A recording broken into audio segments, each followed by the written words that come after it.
And I have no other hands raised for public comment. Oh, All right. one hand just came up.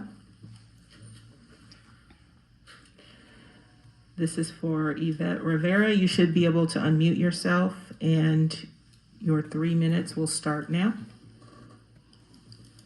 Thank you, Risha. I'm sorry I missed the morning meeting. I had some technical difficulties.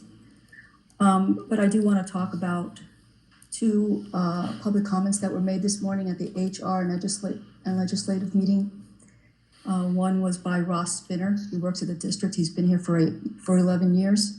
He talked about his experience at East Bay MUD and how he was subjected to harassment and bullying, and how he was coming to the board and will come to future meetings, which is amazing, to speak about wanting to change the culture of the harassment and bullying that happens to new employees during their probation.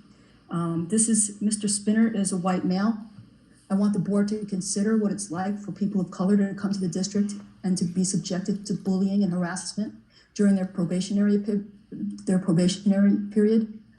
A lot of people don't belong to the Nepotism Academy or the good old white boys academy, and all they want to do is come to the district and earn their keep and learn their job and do well. And I'm just really amazed that Mr. Spinner came and spoke, and I was very moved by what he said.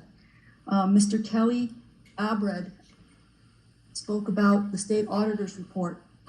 At first, I thought he was talking about an article that was in the Los Angeles Times about the Metropolitan Water District in Southern California. They were found to have racial discrimination, sex harassment, and retaliation as problems in their agency.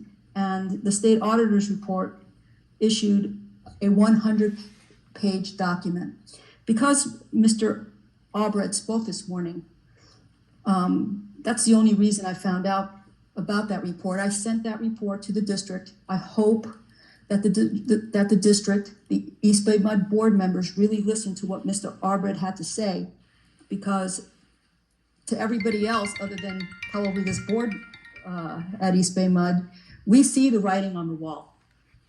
That report talked about their failures. One of their failures that I hope comes to light here at the district, and I'm going to just read this one line, is that water district also failed to establish an independent ethics office capable of investigating violations of policy, including by members of the agency's board of directors, according to the auditors.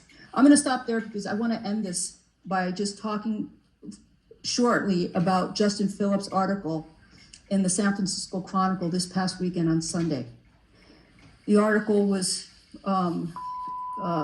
called East Bay MUD Utility District Faces More Racism Charges.